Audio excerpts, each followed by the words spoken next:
Assalamu alaikum students, welcome to the channel Online Learning. Today we learn about the biology for grade 11. आज का हमारा topic है lipids. What are lipids? Lipids are the heterogeneous group of organic compounds which are insoluble in water but soluble in organic solvents such as acetone, alcohol and ether. Lipids organic compounds का एक heterogeneous group है जो कि water के अंदर इनसोलूबल होता है, यानी कि वाटर के अंदर वो डिज़ोल्व नहीं हो सकता. वाटर के लिए वो हाइड्रोफोबिक होता है, वो डिज़ोल्व हो सकता है तो सिर्फ ऑर्गेनिक सॉल्वेंट्स के अंदर. ऑर्गेनिक सॉल्वेंट्स में एग्जांपल है हमारे पास एसीटोन, अल्कोहल और ईथर, यानी कि ऑर्गेनिक सॉल्वेंट्स जिसमें एसीटोन, अल्कोहल और ईथर शामिल है, इसमें लिपिड्स डिज़ोल्व हो सकते हैं. तो जितने भी हमारे पास ऑर्गेनिक कंपाउंड्स हैं उनके लिए जो कलेक्टिव टर्म यूज़ होती है उसको हम लिपिड्स कहते हैं. लिपिड्स में डिफरेंट एग्जांपल्स हैं लिपिड्स की, जिसमें फैट्स, ऑयल्स, वैक्सेस और फैट लाइक मॉलिक्यूल्स जो कि हमारी बॉडी में होते हैं, जिसकी एग्जांपल है स्टीरॉइड्स जो हमारी बॉडी में पाए जाते हैं. तो ये सारी जो चीज़ें ये लिपिड्स होती हैं. लिपिड जो है वो तीन तरह की चीज़ों से मिलके बने होते हैं: कार्बन, हाइड्रोजन और ऑक्सीजन. कार्बोहाइड्रेट्स में जैसा कि हम देखते हैं कि कार्बोहाइड्रेट्स भी कार्बन, हाइड्रोजन और ऑक्सीजन से मिलके बने होते हैं. इसी तरह से लिपिड्स भी तीन मेन चीज़ों से मिलके बने होते हैं: कार्बन, हाइड्रोजन और ऑक्सीजन. लेकिन अगर हम इनकी क्वांटिटी देखें तो इनकी जो क्वांटिटी है वो कार्बोहाइड्रेट से डिफरेंट होती है. लिपिड्स के अंदर ऑक्सीजन की अमाउंट कम होती है और हाइड्रोजन और कार्बन की अमाउंट ज़्यादा होती है. ट्राइस्टीरिन. लिपिड्स में हमारे पास एग्जांपल है ट्राइस्टीरिन की. ट्राइस्टीरिन एक सिंपल लिपिड है जिसका मॉलिक्यूलर फार्मूला है C57H110NO6. और ट्राइस्टीरिन एक ऐसा लिपिड है जिसके अंदर कार्बन और हाइड्रोजन की अमाउंट ज़्यादा होती है. यही रीज़न है कि इसके अंदर कार्बोहाइड्रेट्स की निस्बत डबल एनर्जी जो है वो स्टोर हो सकती है. Functions of lipids. अगर हम लिपिड्स के फंक्शंस को देखें तो लिपिड्स के हमारी बॉडी में बहुत से फंक्शंस हैं. सबसे पहला जो लिपिड का मेन फंक्शन है वो ये है कि लिपिड जो है वो सेल मेम्ब्रेन्स में इन्वॉल्व होते हैं. सेल मेम्ब्रेन्स जो बनती हैं उसमें लिपिड्स पाए जाते हैं, जिसमें एग्जांपल है फॉस्फोलिपिड्स की और कोलेस्ट्रॉल. फॉस्फोलिपिड्स और कोलेस्ट्रॉल की फॉर्म में सेल मेम्ब्रेन्स के अंदर लिपिड्स पाए जाते हैं. इसके अलावा लिपिड्स को यूज़ किया जाता है एनर्जी स्टोर करने के लिए. एनर्जी स्टोर करने के लिए हम लिपिड्स की जिस फॉर्म को यूज़ करते हैं उसको कहा जाता है ट्राइग्लिसराइड.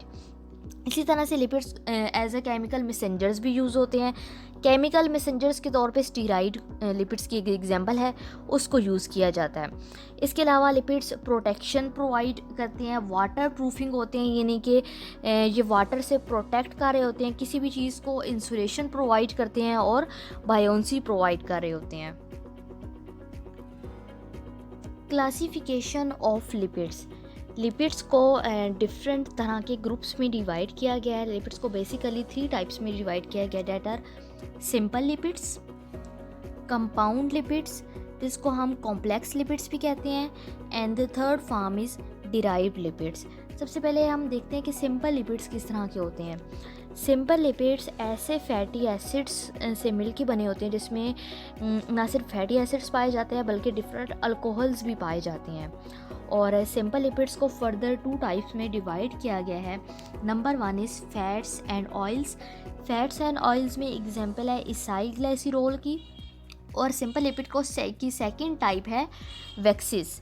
इसी तरह से लिपिड्स की जो सेकंड टाइप है वो है कंपाउंड लिपिड्स, जिसको कॉम्प्लेक्स लिपिड्स भी कहते हैं. कंपाउंड लिपिड्स और कॉम्प्लेक्स लिपिड्स के अंदर सिर्फ जो है फैटी एसिड्स और अल्कोहल नहीं पाया जाता बल्कि फैटी एसिड और अल्कोहल के अलावा डिफरेंट ग्रुप्स पाए जाते हैं. कंपाउंड लिपिड्स और कॉम्प्लेक्स लिपिड्स को फर्दर डिवाइड किया गया है फॉस्फोलिपिड्स में, ग्लाइकोलिपिड्स में और लिपोप्रोटीन्स में. लिपिड्स की थर्ड फॉर्म है डिराइव्ड लिपिड्स. डिराइव्ड लिपिड जैसे कि इसके नाम से पता चल रहा है कि ये किसी चीज़ से डिराइव हुए हैं, किसी चीज़ से बने हैं. तो जो डिराइव्ड लिपिड्स हैं वो सिंपल लिपिड्स और कॉम्प्लेक्स लिपिड्स से डिराइव हो रहे होते हैं, यानी कि सिंपल लिपिड्स और कॉम्प्लेक्स लिपिड्स से बन रहे होते हैं. इसमें डिराइव्ड लिपिड्स को फर्दर टाइप्स में डिवाइड किया गया है. That are steroids, terpenes, carotenoids और प्रोस्टाग्लैंडिन्स एंड कोलेस्ट्रॉल.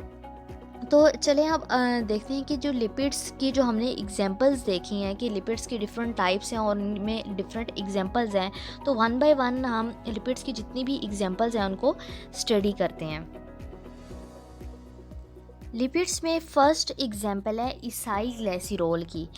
इसाइल ग्लिसरॉल एक बहुत ही अबंडेंट लिपिड है जो कि लिविंग थिंग्स के अंदर पाया जाता है। और अगर हम केमिकली इसकी बात करें तो इसाइल ग्लिसरॉल को डिफ़ाइन किया जाता है कि कोई भी ऐसी चीज़ जो कि ईस्टर हो, किस चीज़ का ईस्टर हो, ग्लिसरॉल और फैटी एसिड का, यानी कि ग्लिसरॉल और फैटी एसिड के मिलने से इसाइल ग्लिसरॉल बनता है। अब बात ये की जाती है कि ईस्टर क्या होता है। Ester is the compound produced as the result of a chemical reaction of an alcohol with acid and a water molecule is released. Such a reaction is called esterification. Easter एक ऐसा compound है जो कि produce होता है किसी भी ऐसे केमिकल रिएक्शन में। वो केमिकल रिएक्शन दो चीज़ों के दरमियान हो रहा होता है, एक होती है हमारे पास अल्कोहल और दूसरा हमारे पास होता है एसिड।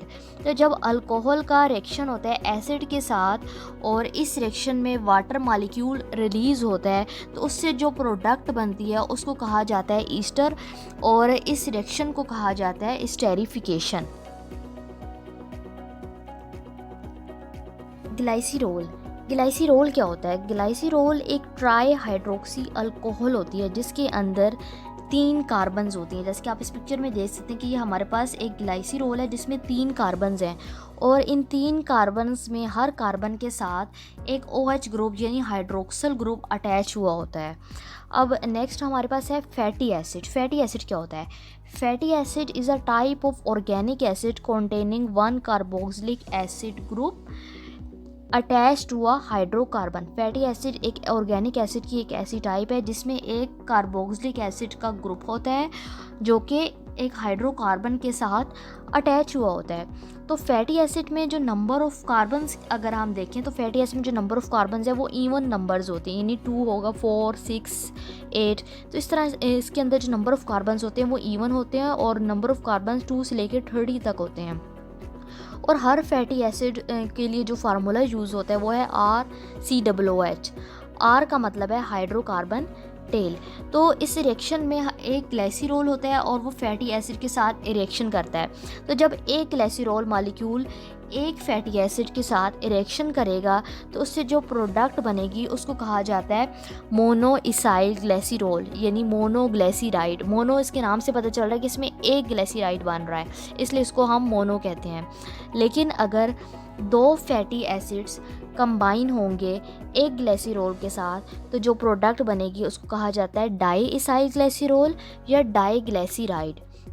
इसी तरह से अगर 3 फैटी एसिड्स कंबाइन होंगे एक ग्लिसरॉल मॉलिक्यूल के साथ तो जो प्रोडक्ट बनती है उसको कहा जाता है ट्राई इसाइल ग्लिसरॉल, जिसके लिए दूसरा नाम यूज़ किया जाता है ट्राई ग्लिसराइड। और ट्राई इसाइल ग्लिसरॉल को न्यूट्रल लिपिड्स भी कहा जाता है। न्यूट्रल लिपिड्स इसलिए कहा जाता है क्योंकि ग्लिसरॉल के जितने भी हाइड्रोक्सल ग्रुप्स थे अब वो रिप्लेस हो गए हैं। जब वो फैटी एसिड्स के साथ रिएक्शन करेगा तो जो हाइड्रोक्सल ग्रुप है वो फैटी एसिड्स उसको रिप्लेस कर देते हैं, इसलिए इसको हम न्यूट्रल लिपिड भी कहते हैं।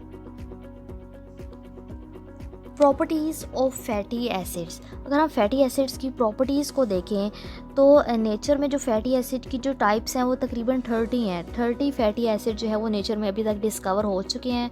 और फैटी एसिड्स की जो लेंथ है वो वेरी करती है, वो एक जैसी नहीं होती बल्कि वो डिफरेंट फैटी एसिड्स में लेंथ डिफरेंट होती है। इसमें हमारे पास एग्जांपल है एसिटिक एसिड की।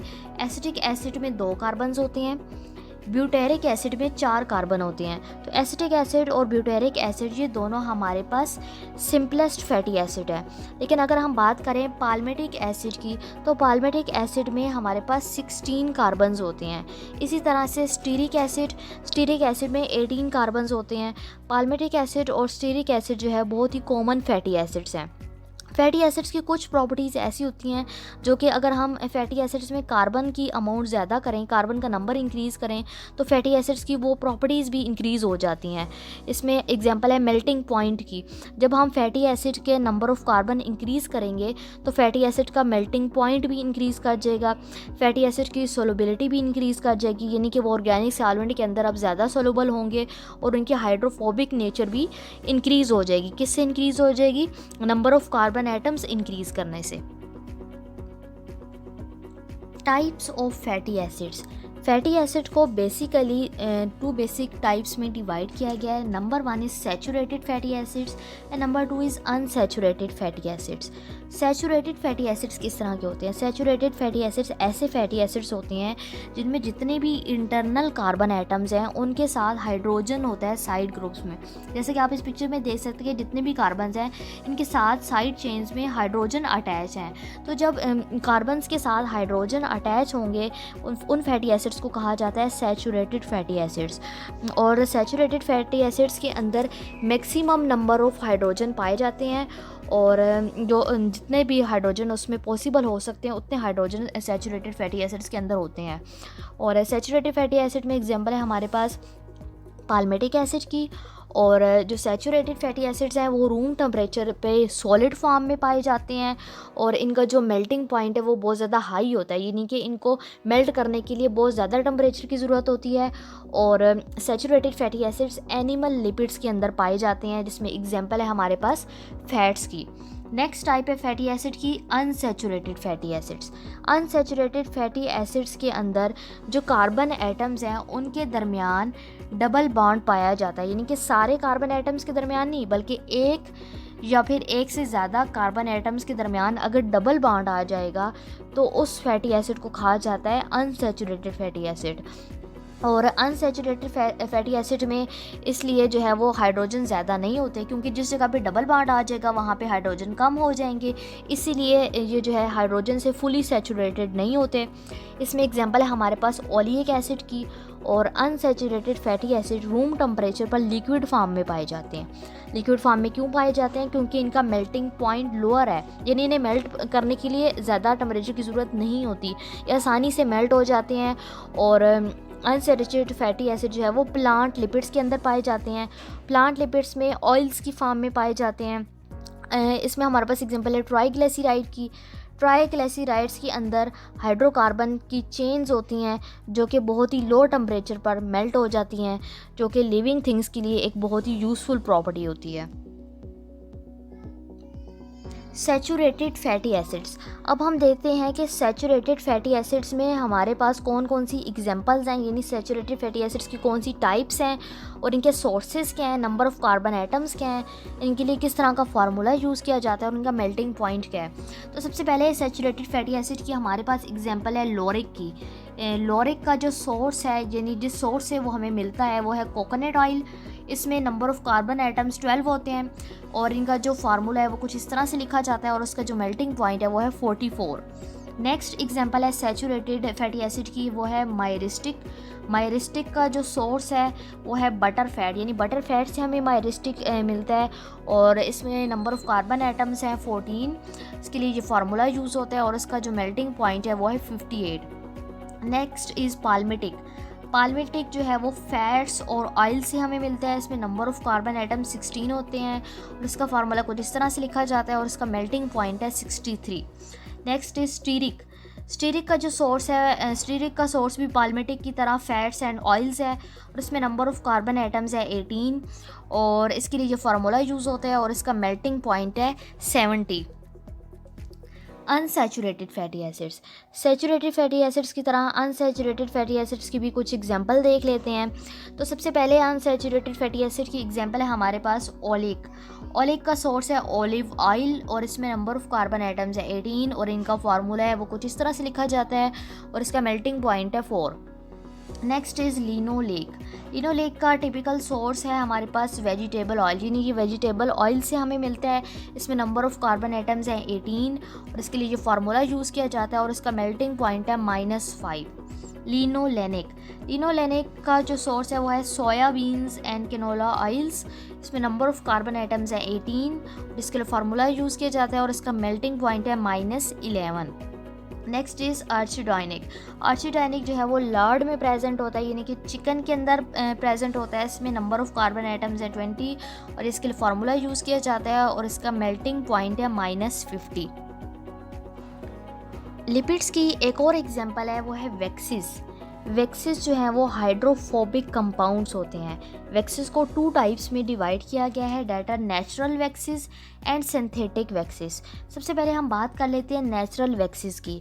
नेचुरल वैक्सेस सिंपल लिपिड्स होते हैं और नेचुरल वैक्सेस के अंदर लॉन्ग चेन फैटी एसिड्स होते हैं और लॉन्ग चेन अल्कोहल्स होते हैं। अगर हम इसकी एग्जांपल देखें तो वैक्सेस बीज वैक्स में पाई जाती हैं, यानी कि हनी कॉम जो होता है उसके अंदर जो है वो वैक्स होती है। इसके अलावा लेनोलाइन यानी कि शीप की वूल से जो हमें ऑब्टेन होता है वो उसमें हमारे पास वैक्स की एग्जांपल है, वो है लेनोलाइन की। इसी तरह से वैक्स की एक और एग्जांपल है जिसका नाम है क्यूटिन जो है वो प्लांट्स के जो लीव्स होते हैं, लीव्स की सर्फेसिस के ऊपर पाई जाती है और जो कि प्रोटेक्ट कर रही होती है प्लांट्स में लीव्स की सर्फेसिस को और वाटर की एवाप्रेशन में उसकी हेल्पफुल हो रही होती है। इसी तरह से वैक्सेस में नेचुरल वैक्सेस की एक और एग्जांपल है, वो है स्यूबरिन कहाँ पाई जाती है? प्लांट्स की रूट्स में जो एंडोडर्मिस होती है और एंडोडर्मिस के अंदर जो है वो स्यूबरिन पाई जाती है। वैक्सेस जो नेचुरल वैक्सेस हैं वो केमिकली इनर्ट होती हैं, यानी केमिकली इनका कोई रिएक्शन नहीं होता और एटमॉस्फेरिक ऑक्सीडेशन भी इनमें नहीं हो सकती। और वैक्सेस का प्रोटेक्टिव फंक्शन होता है, यानी कि वो प्रोटेक्शन प्रोवाइड करती हैं प्लांट्स को और एनिमल्स को। नेक्स्ट टाइप है वैक्सेस की सिंथेटिक वैक्सेस जो है वो पेट्रोलियम से डिराइव्ड होती हैं और पॉलीथीन से डिराइव्ड हो रही होती हैं। और अगर हम इसके मिक्सचर को देखें तो इसके अंदर लॉन्ग चेन हाइड्रोकार्बन्स जिसको अल्केन्स कहते हैं वो भी पाए जाते हैं, अल्कोहल्स होते हैं, एल्डिहाइड्स, कीटोन्स और फैटी एसिड से मिलकर सिंथेटिक वैक्सेस बनती हैं। सिंथेटिक वैक्सेस में एग्जांपल है पैराफिन वैक्स की। पैराफिन वैक्स कैंडल्स बनाने में यूज़ होती है। इसके अलावा है वैक्स पेपर लुब्रिकेंट्स में और सीलिंग मटेरियल, यानी किसी भी चीज़ को सील करने के लिए जो मटेरियल यूज़ होता है वो है सिंथेटिक वैक्स। लिपिड्स की नेक्स्ट एग्जांपल है phospholipids. What are phospholipids? Phospholipid is a type of compound और कॉम्प्लेक्स लिपिड। फॉस्फोलिपिड एक कंपाउंड और कॉम्प्लेक्स लिपिड है और जितने भी नेचुरली अकरिंग फॉस्फोलिपिड्स हैं वो फॉस्फेटाइडिक एसिड से मिलके बने होते हैं। फॉस्फोलिपिड की फॉर्मेशन कैसे होती है? फॉस्फोलिपिड की फॉर्मेशन तब होती है जब फॉस्फेटाइडिक एसिड कंबाइन होता है किसी भी 4 ऑर्गेनिक कंपाउंड्स में से किसी एक ऑर्गेनिक कंपाउंड के साथ कंबाइन होता है। वो ऑर्गेनिक कंपाउंड कोलाइन भी हो सकता है जो कि हमारे पास एक नाइट्रोजनियस बेस है, या फिर वो एथेनॉल अमाइन के साथ कंबाइन होगा जो कि एक अमाइनो अल्कोहल है, या फिर वो इनोसाइटोल के साथ कंबाइन होगा, वो भी एक अमाइनो अल्कोहल है, या फिर सीरीन के साथ कंबाइन होगा जो कि एक अमाइनो एसिड है। तो फॉस्फेटाइडिक एसिड मॉलिक्यूल जो है वो डाइग्लिसराइड के साथ मिलता जुलता होता है। और वो किस तरह से मिलता जुलता है? क्योंकि इसके अंदर भी ग्लिसरॉल होता है, एक ग्लिसरॉल होता है और 2 जो है वो फैटी एसिड चेन्स होती हैं जो फर्स्ट और सेकंड इसके जो हाइड्रोक्सिल ग्रुप होता है ग्लिसरॉल का और उसके साथ जो है वो फॉस्फेट ग्रुप जो है वो उसकी स्टेरिफिकेशन हो रही होती है। तो हमारे पास जो कॉमन टाइप है फॉस्फोलिपिड की, जो सबसे ज़्यादा कॉमन है, वो है फॉस्फेटिडाइल कोलाइन, जिसको हम लेसिथिन भी कहते हैं। फॉस्फेटिडाइल कोलाइन और लेसिथिन कब बनता है? कि जब कोलाइन अटैच होता है फॉस्फेट ग्रुप के साथ, या जैसे कि आप इस पिक्चर में देख सकते हैं ये कोलाइन है, ये अटैच हुआ हुआ है फॉस्फेट ग्रुप के साथ। तो कोलाइन अटैच होता है फॉस्फेट ग्रुप के साथ फॉस्फेटाइडिक एसिड के, तो वो एंड जिसमें फॉस्फोलिपिड मॉलिक्यूल में फॉस्फेट ग्रुप है, जिस एंड पे फॉस्फेट ग्रुप है और इसके साथ कोलाइन अटैच है, वो एंड जो है हाइड्रोफिलिक होता है, यानी कि वो पोलर होता है और वो वाटर में सोल्यूबल हो जाता है। लेकिन दूसरा एंड जिस एंड में हमारे पास फैटी एसिड पाया जाता है और फैटी एसिड के साथ डिफरेंट साइड चेन्स अटैच हुई होती हैं, तो ये जो एंड है ये नॉन पोलर होता है और वाटर में सोल्यूबल नहीं होता। तो ये जो फॉस्फोलिपिड्स हैं ये सेल मेम्ब्रेन के अंदर पाए जाते हैं और सेल मेम्ब्रेन के अंदर ये लिपिड बाई लेयर की फॉर्म में पाए जाते हैं। लिपिड्स की एक और एग्जांपल है terpenes are the types of derived lipids. Terpene जो है वो डिराइव्ड लिपिड्स होते हैं और टर्पीन्स को बेसिकली देखा जाए तो उनकी सिंथेसिस होती है एक 5 कार्बन बिल्डिंग ब्लॉक से, जिसको कहा जाता है आइसोप्रीन यूनिट। आइसोप्रीन यूनिट के अंदर हमारे पास 5 कार्बन्स होते हैं और आइसोप्रीन यूनिट से ही टर्पीन्स की फॉर्मेशन होती है। तो ये जो आइसोप्रीन है ये डिफरेंट तरीके से आपस में कंबाइन होते हैं और कंबाइन होकर डिफरेंट तरह के कंपाउंड्स बना देते हैं। जब 2 आइसोप्रीन यूनिट्स आपस में कंबाइन होते हैं तो वो कंबाइन होके मोनोटर्पीन बनाते हैं। मोनोटर्पीन में एग्जाम्पल है मेंथोल की। इसी तरह से जब चार जो है टर्पीन्स आपस में कंबाइन होते हैं, आइसोप्रीन यूनिट्स आपस में 4 आइसोप्रीन यूनिट्स कंबाइन होते हैं तो वो मिलके डायटर्पीन बनाते हैं। डायटर्पीन में हमारे पास एग्जांपल है विटामिन ए की और फाइटोल की। फाइटोल होती है क्लोरोफिल की टेल। इसी तरह से जब 6 आइसोप्रीन यूनिट आपस में कंबाइन होते हैं तो वो ट्राइटर्पीन बनाते हैं। ट्राइटर्पीन में एग्जांपल है एम्ब्रीन की। इसी तरह से पॉलीटर्पीन तब बनती है जब बहुत सारे आइसोप्रीन यूनिट आपस में कंबाइन होते हैं तो वो कंबाइन होके पॉलीटर्पीन बनाते हैं। और पॉलीटर्पीन में हमारे पास एग्जांपल है नेचुरल रबड़ की। नेचुरल रबड़ एक पॉलीटर्पीन है जो कि बहुत सारे आइसोप्रीन यूनिट के मिलने से बनती है। फैटी एसिड्स में नेक्स्ट एग्जांपल है स्टीराइड्स की।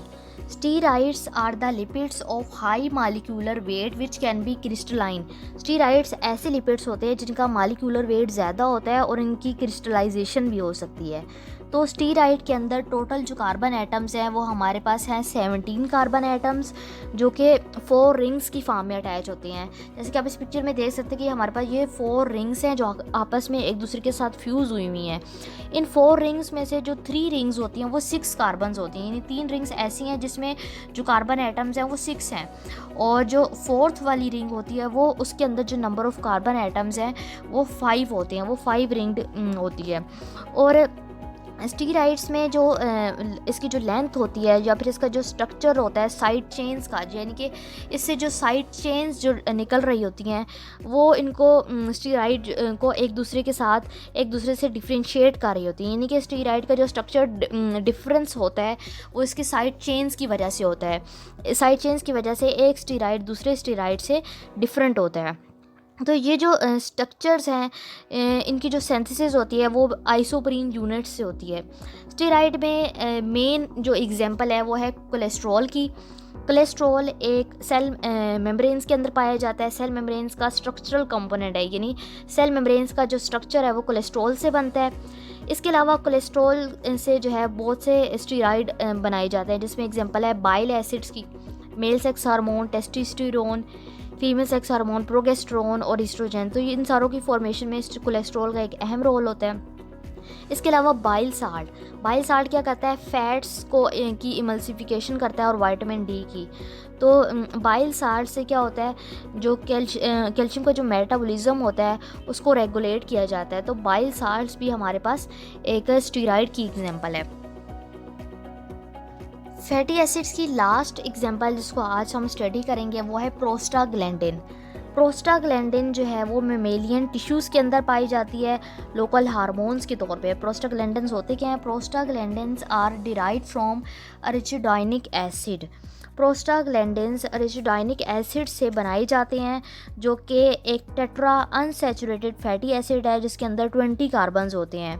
प्रोस्टाग्लैंडिन्स के जो फंक्शंस हैं वो वेरी करते हैं, डिपेंड करते हैं कि वो कौन सी टिश्यू के अंदर पाए जाते हैं। कुछ टिश्यूज़ के अंदर प्रोस्टाग्लैंडिन्स ब्लड प्रेशर को रिड्यूस कर रहे होते हैं, कम कर रहे होते हैं, लेकिन कुछ टिश्यूज़ के अंदर प्रोस्टाग्लैंडिन्स ब्लड प्रेशर को इंक्रीज़ कर रहे होते हैं। अगर हम इम्यून सिस्टम को देखें तो इम्यून सिस्टम के अंदर जो प्रोस्टाग्लैंडिन है वो फीवर कॉज करते हैं, यानी हमें जो बुखार होता है वो प्रोस्टाग्लैंडिन्स की वजह से होता है। और इसके अलावा हमें जो पेन फील जो होता है वो भी प्रोस्टाग्लैंडिन्स की वजह से होता है। इसके अलावा प्रोस्टाग्लैंडिन क्या करते हैं, जो प्लेटलेट्स हमारी बॉडी में होते हैं प्लेटलेट्स को एग्रीगेट करते हैं। जब प्लेटलेट्स एग्रीगेट करते हैं तो ब्लड क्लॉट्स बनते हैं, ब्लड क्लॉट्स की फॉर्मेशन होती है। तो इस तरह से ब्लड क्लॉटिंग में भी प्रोस्टाग्लैंडिन्स का एक अहम रोल है। तो वो प्रोस्टाग्लैंडिन जो कि हाइपोथैलेमस में बनते हैं उनका रोल होता है फीवर में, बुखार में, यानी कि हमें जो बुखार होता है वो प्रोस्टाग्लैंडिन्स की वजह से होता है। तो हम जो बुखार में जो हम एक टैबलेट यूज़ करते हैं इसका नाम है एस्पिरिन। एस्पिरिन क्या करती है, बुखार को कम कर देती है और हमारी बॉडी में जो पेन है उसको भी कम कर देती है। तो ये डिपेंड करता है एस्पिरिन का रोल तब है क्योंकि एस्पिरिन जो हमारी बॉडी के अंदर प्रोस्टाग्लैंडिन की जो फॉर्मेशन हो रही होती है वो उसको रोक देती है। एस्पिरिन हमारी बॉडी में जो प्रोस्टाग्लैंडिन की जो फॉर्मेशन है उसको इनहिबिट कर देती है। अगर एस्पिरिन प्रोस्टाग्लैंडिन की फॉर्मेशन को इनहिबिट नहीं कर सकेगी, उसको रोक नहीं सकेगी, तो हमारे बुखार भी जो है वो कम नहीं होगा और पेन भी रिड्यूस नहीं होगा। तो इस तरह से एस्पिरिन की जो एबिलिटी है बुखार को कम करने की और पेन को रिड्यूस करने की, वो डिपेंड करती है कि वो प्रोस्टाग्लैंडिन की सिंथेसिस को रोक रही है या फिर नहीं रोक सकती। I hope student you have gained the concept of lipids. If you like my video, kindly subscribe my channel. Allah Hafiz.